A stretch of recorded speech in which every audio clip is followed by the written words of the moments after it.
Doctor APJ Abdul Kalam. Doctor APJ Abdul Kalam का प्रारंभिक जीवन और शिक्षा। अबुल पाकिर जैनुलाब्दीन अब्दुल कलाम का जन्म 15 अक्टूबर 1931 को तमिलनाडु के रामेश्वरम में एक तमिल मुस्लिम परिवार में हुआ था। उनके पिता जैनुलाब्दीन मरकायार एक नाव के मालिक और एक स्थानीय मस्जिद के इमाम थे, जबकि उनकी मां आशम्मा एक गृहिणी थी। परिवार एक तीर्थ स्थल में रहता था और कलाम के पिता एक नौका चलाते थे जो हिंदू तीर्थयात्रियों को रामेश्वरम और अब निर्जन धनुषकोडी के बीच ले जाती थी। कलाम 4 भाइयों और एक बहन में सबसे छोटे थे। उनके पूर्वज कभी अमीर मरकायार व्यापारी और जमींदार थे, लेकिन जब वे पैदा हुए तब तक परिवार की किस्मत 1914 में पंबन ब्रिज के खुलने के बाद उनके व्यवसायों की विफलता के कारण खत्म हो चुकी थी। नतीजतन परिवार गरीबी से त्रस्त हो गया और युवा कलाम को अपनी अल्प आय का समर्थन करने के लिए अखबार बेचना पड़ा। वित्तीय चुनौतियों का सामना करने के बावजूद कलाम एक होनहार और मेहनती छात्र थे, खासकर गणित के प्रति उनका जुनून था। उन्होंने रामनाथपुरम के श्वार्ज हायर सेकेंडरी स्कूल से अपनी स्कूली शिक्षा पूरी की और फिर तिरुचिरापल्ली के सेंट जोसेफ कॉलेज में दाखिला लिया, जहां से उन्होंने 1954 में भौतिकी में डिग्री हासिल की।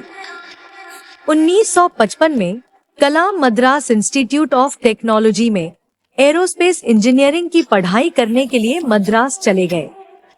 अपनी पढ़ाई के दौरान उन्हें काफी दबाव का सामना करना पड़ा जब डीन ने एक विलंबित परियोजना के कारण उनकी छात्रवृत्ति रद्द करने की धमकी दी। हालांकि उन्होंने समय सीमा को पूरा किया और डीन को प्रभावित किया, जिससे उनका कोर्स सफलतापूर्वक पूरा हुआ।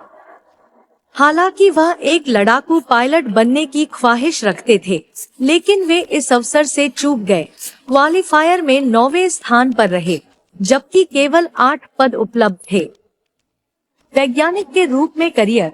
1960 में स्नातक होने के बाद कलाम रक्षा अनुसंधान और विकास संगठन DRDO के वैमानिकी विकास प्रतिष्ठान में वैज्ञानिक के रूप में शामिल हो गए।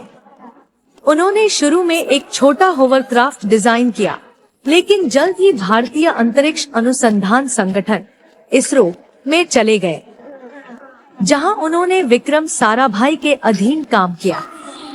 1969 में वे भारत के पहले सैटेलाइट लॉन्च व्हीकल SLV-3 के प्रोजेक्ट डायरेक्टर बने, जिसने 1980 में रोहिणी उपग्रह को सफलतापूर्वक तैनात किया। कलाम का एरोस्पेस में काम सैटेलाइट लॉन्च व्हीकल से कहीं आगे तक फैला हुआ था। उन्होंने polar satellite launch vehicle PSLV के विकास में महत्वपूर्ण भूमिका निभाई और इसरो में विभिन्न परियोजनाओं में भाग लिया, जिसमें अनुसंधान और सहयोग के लिए संयुक्त राज्य अमेरिका में नासा सुविधाओं का दौरा भी शामिल था। अंतरिक्ष प्रौद्योगिकी में अपने योगदान के अलावा कलाम भारत के परमाणु कार्यक्रम में भी शामिल थे। उन्होंने देश के पहले परमाणु परीक्षण स्माइलिंग बुद्धा को देखा और प्रोजेक्ट डेविल और प्रोजेक्ट वैलिएंट जैसी महत्वपूर्ण मिसाइल परियोजनाओं का निर्देशन किया, जिसका उद्देश्य बैलिस्टिक मिसाइल प्रौद्योगिकी विकसित करना था। एकीकृत निर्देशित मिसाइल विकास कार्यक्रम IGMDP के दौरान उनके नेतृत्व के परिणामस्वरूप अग्नि और पृथ्वी जैसी प्रमुख मिसाइलों का सफल विकास हुआ। जुलाई 1992 से दिसंबर 1999 तक कलाम ने प्रधानमंत्री के मुख्य वैज्ञानिक सलाहकार और DRDO के सचिव के रूप में कार्य किया। इस दौरान उन्होंने पोखरण द्वितीय परमाणु परीक्षणों में महत्वपूर्ण भूमिका निभाई, जिससे वे भारत के सबसे अधिक मान्यता प्राप्त वैज्ञानिकों में से एक बन गए।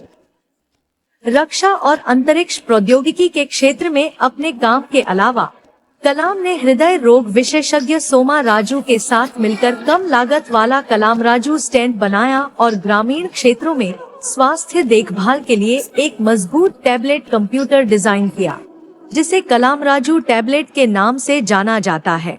डॉक्टर एपीजे अब्दुल कलाम का एक साधारण पृष्ठभूमि से एक प्रसिद्ध वैज्ञानिक और भारत की तकनीकी प्रगति में एक प्रमुख व्यक्ति बनने तक का सफर देश के प्रति उनके समर्पण और दूरदर्शिता का एक प्रेरक प्रमाण है।